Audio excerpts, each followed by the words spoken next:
मैं ये सोचता हूँ हाँ कि आपके पास तो फरहान साहब से लेके जोया जी लेके जिसको भी अगर आप अपना मतलब आप किसी को भी बोल देंगे तो वो आपके लिए तो सब कुछ आपका है।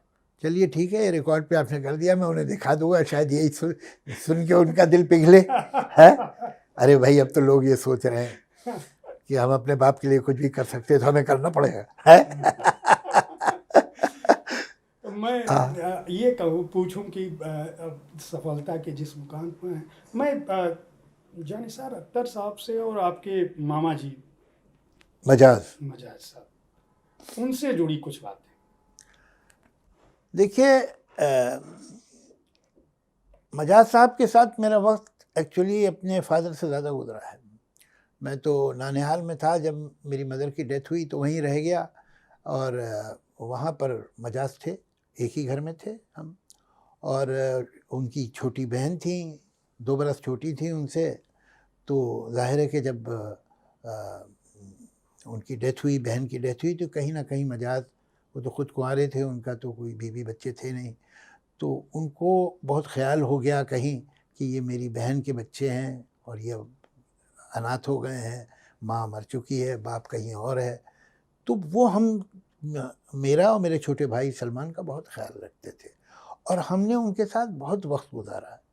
उन्होंने, मुझे याद है कि दस्ते सबा जो पहली किताब थी फैज़ अहमद फैज़ की, वो आई थी लखनऊ में पार्सल में मजाज साहब के लिए, और वो कहाँ होगी, खो गई या फेंक गई होगी, जहाँ फैज़ साहब का ऑटोग्राफ था मजाज के लिए, अपने दोस्त मजाज के लिए। तो वो उन्होंने मुझे दी पढ़ने को कि तुम पढ़ो, और मैं 8-9 साल का था, तो कहा तुम पढ़ो। तो वो ज़बान ज़रा थोड़ी सी मुझे मुश्किल भी लग रही थी, मैंने कई लफ्ज़ों के माने भी उनसे पूछे। तो एक तरफ तो मुझे पोइट्री सुनाते भी थे, दूसरों की भी पोइट्री सुनाते थे, कुछ पोइट्री की किताबें पढ़ने को भी देते थे, और दूसरी तरफ वो बहुत कम लोग जानते हैं कि ही वॉज ए स्पोर्ट्समैन। तो उनको हॉकी का, उन्हें क्रिकेट का, उन्हें फुटबॉल का इतना पता था। और वो, चाहे वो ध्यानचंद हों, चाहे वो डॉन ब्रैडमैन हों, चाहे वो मुश्ताक अली क्रिकेटर हों, इनके बारे में डिटेल में जो हमें बताते, मतलब उस ज़माने में टेलीविज़न तो था नहीं। मुझे तो याद है कि एक तरफ सलमान जो मेरा भाई है बेड पे लेटा होता था, बीच में वो, इधर मैं, और वो लेट के हमको ध्यानचंद का मैच सुनाते थे। अब वो हमको तो दिखाई देने लगता था वो मैच, और ध्यानचंद ने कैसे 8 बनाता हुआ बॉल को, और कैसे जा रहा था, 8 नंबर ऐसे हॉकी से बॉल पे बनाते हुए चलता था, तो किसी की समझ में नहीं आता था कि बॉल किधर जा रही। और फिर वो सामने से उनका वो आया, डिफेंस का आदमी आया, और ध्यानचंद ने इधर बॉल लेके यूं टर्न, तो वो पूरा हमको मैच दिखाई दे रहा होता था। तो हम तो ध्यानचंद की पूजा करने लगे थे। फिर वो डॉन ब्रैडमैन ने सेंचुरी कैसे बनाई, फिर वो मुश्ताक अली जिसका हाथ फ्रैक्चर हो गया था लॉर्ड्स पे, और वो एक हाथ से वापस गया खेलने, एक हाथ में प्लास्टर और दूसरे हाथ में बैट, और उसने कैसे खेला। तो ये सब हमें, तो हम तो ये सब हीरोज हमें लगते थे। फिर एक उन्होंने हमारा क्लब फॉर्म करवाया मोहल्ले में, हमारी उम्र के 7-8 साल के जितने बच्चे थे सबको जमा करके एक क्लब बनाया क्रिकेट का, उसका नाम था जय हिंद क्लब। तो उसमें जय हिंद क्लब में फिर हम लोग क्रिकेट खेलते थे, तो वो भी खेलते थे हमारे साथ, बॉलिंग करते थे।